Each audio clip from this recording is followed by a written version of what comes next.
And the first question is for Danny. The show is now in his fourth season. Looking for a future, what do you think about the idea of 6 seasons and a movie? Yeah, that's what I'm talking about. Yeah. 6 seasons and 2 movies? Oh my gosh, what a gift. I mean, we've been together actually for about 6 years now. We Yeah. started this show at the end of 2018, and so to be able to grow together and work with this crew and be able to bring a fourth season that I still feel is so fresh and he's evolving, and it just feels very natural on set. Both Imani and I got to direct this year. It just feels like a really cool show that keeps growing and evolving. And so yes, I think that there's a future. I think we can keep doing this thing. And I don't know, is a musical in store? I don't know. There are things that are possible. Let's figure it out. For Imani, Dana starts as a tester in Mythic Quest, and her character evolves throughout or during the seasons.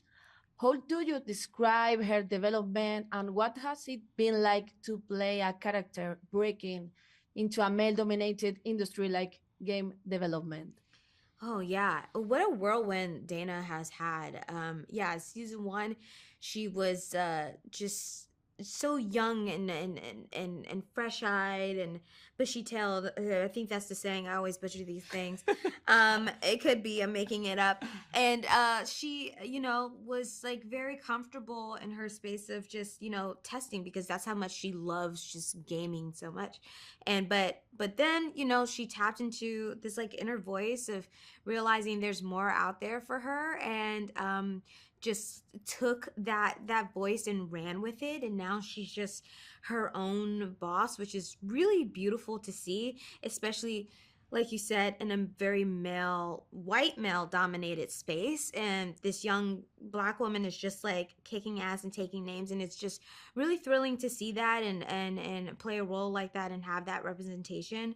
Even though like she might struggle with finding her balance a little bit, but she's learning, and she's failing forward, and I love that about Dana, because even though she might not get it right all the time, she continues to trust her instincts and she goes for it no matter what. For Danny, as a viewer, how do you perceive it, Brad? As a hero or a villain, and why? Honestly, I think he's both. Yeah. And I think that's what we've been going through in 4 seasons. Is like, you've seen Brad start out as this very mysterious, not willing to reveal any vulnerability. He's got zero evidence of a personal life in the office. And then eventually he goes to jail through the show, spoiler, in season 2. And then he comes out of jail, and he's always got schemes. But you also see these hints, these glimmers of hope, because he always keeps coming back. He keeps coming back to this team, to this family, right? For some reason. In season 4, you get to see a little bit more of that work-life balance. And I think in some ways, he's inspired by Dana and her willingness and ability to just be her authentic self. And I think that is something that Brad yearns to be, yearns to show, but I think he's been hurt. He's wounded. He's been hurt too many times. But in season 4, you start to see, is there hope for Brad to have relationships outside of the office, and maybe even potentially relationships in the office? And I think that's why I think he's got elements of both, hero and villain. It's easy for him to tap into his inner villain, very easy. For Imani, how does it feel to be back at the Mythic Quest studios?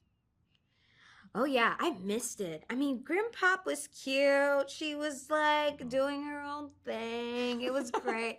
Dana got to work under both Ian and Poppy, and I think she learned a lot from working with both of them, including like how to have a big ego.